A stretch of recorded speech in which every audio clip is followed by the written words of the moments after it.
Our story begins in the year 1969 when Apollo 11 made its memorable voyage to the moon. The opening scene begins with the eventful day as you see the astronauts ready for their mission. The control room busy with action and the family at home watching with excitement as the launch aired on TV. However, don't be fooled, our story may begin as a nod to this historical day, but soon takes a mysterious turn that sends us into another time and place. Written by our third grader students, here is Apollo 11, The Mysterious Journey. 3, 2, 1, action! Go, no go, Apollo 11 ready to launch. Engines ready, towers ready! All systems go. 5, 4, 3, 2, 1,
Okay, no, we see you going down the ladder now. that's one small step for man, one giant leap for mankind.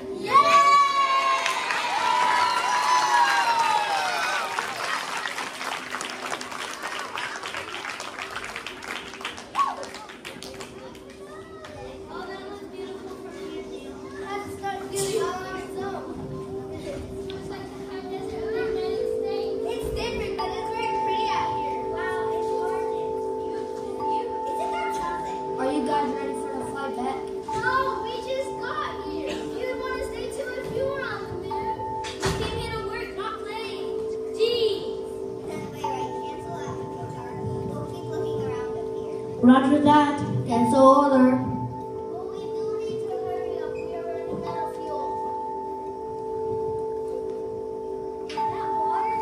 Guys, come over here. That's not just a little water. That's a whole pool.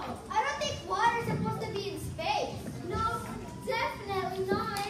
Control tower. Do y'all hear us? We can hear you. We are checking out your coordinates. Hold your position. There's not supposed to be water up here. Proceed with caution, astronauts. You are an uncharged traveler. Who knows what you will find?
As the crew pulled out their masks, they had been showing the astronauts the data that they had been collecting. They explained that they were working for former Apollo 9 Russell Skyward on a new mission to advance Earth science.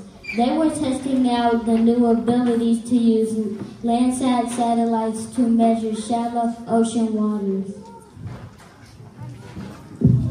There were enormous super tanks traveling around the world with shipments of crude oil. If these ships entered shallow water, it would be dangerous for the environment. Jacques Cousteau and his crew of expert divers were helping to map out the deepest routes. However, while measuring the waters, they had discovered mysterious white patches showing on Landsat images. Cousteau's crew described the whiting as the sea suddenly turning into milk. Scientists have not been able to figure out what was causing these mysterious whiting phenomena since 1930, as they often vanish as quickly as they appear.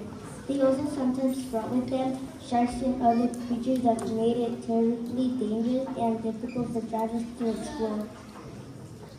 We've been using this new satellite system to map out the depths of the ocean, and the whitings keep appearing on these images. We can look at the frequency and location of the whitings and maybe find a pattern. I see where you're going with this. If we can find a pattern, then maybe we can find what the next whiting might be. And if the whiting is a portal, then we can go back through it and get back to the moon and get back to our ship. Yay! Hey! Found it. I know where the next whiting will be. And we don't have much time. Pack it up, crew.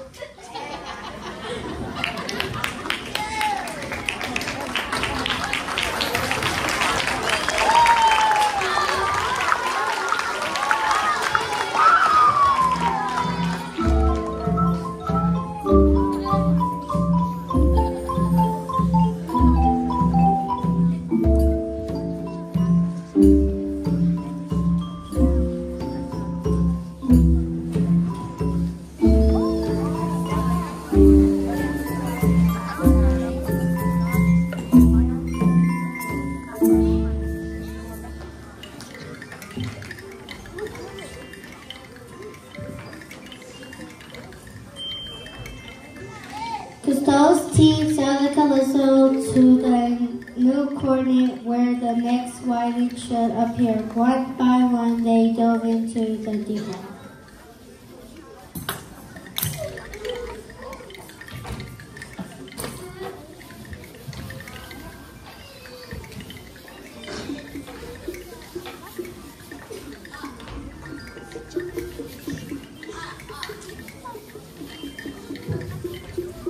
They were excited to be going home, but they were also a little nervous. The whitings often brought sharks and other deadly creatures with them.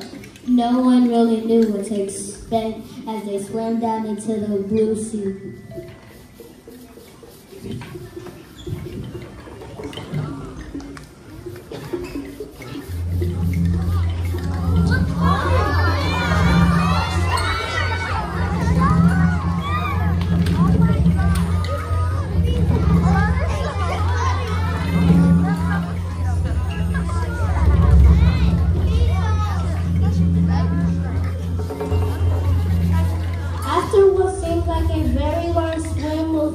Close calls, Jacques Cousteau finally spots the riding ahead as he and his team wave goodbye to their new friends. The astronauts each make their way through the portal, hoping with their whole hearts it will lead them back to the moon.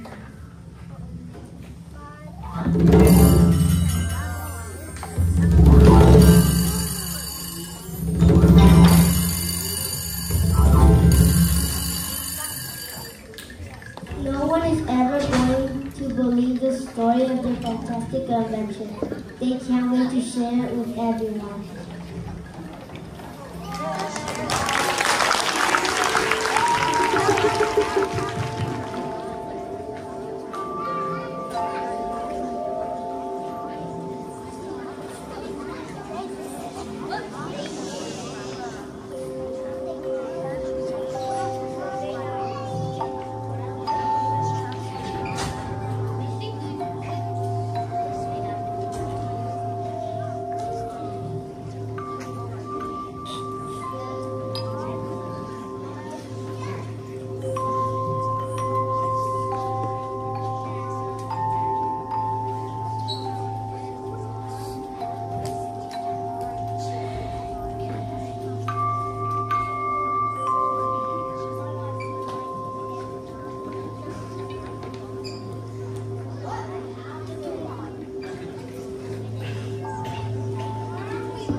Hi guys, I think I got something. Town to Armstrong. Can you hear me? I repeat, can you hear me?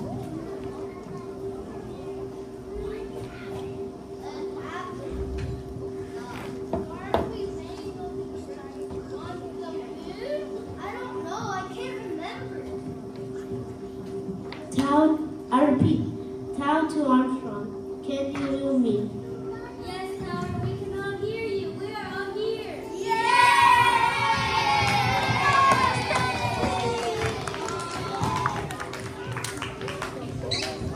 We thought we lost you. What happened up there? I don't know. I don't remember.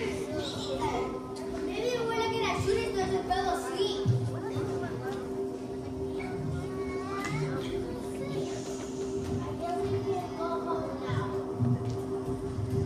Glad to hear it. We are all ready to bring you back home safely. The astronauts made their way back to their ship. They felt as they'd been gone for a long time, but none of them could remember anything about their mysterious journey in time and place. Their adventure had been totally erased from their memory when they re-entered the portal. They couldn't even remember meeting Cousteau and the Calypso crew. It was like it had never happened. Our tower ready. Engines ready! Tower's ready! All systems go. 3, 2, 1. And with that, the Apollo 11 mission was on its way back to Earth.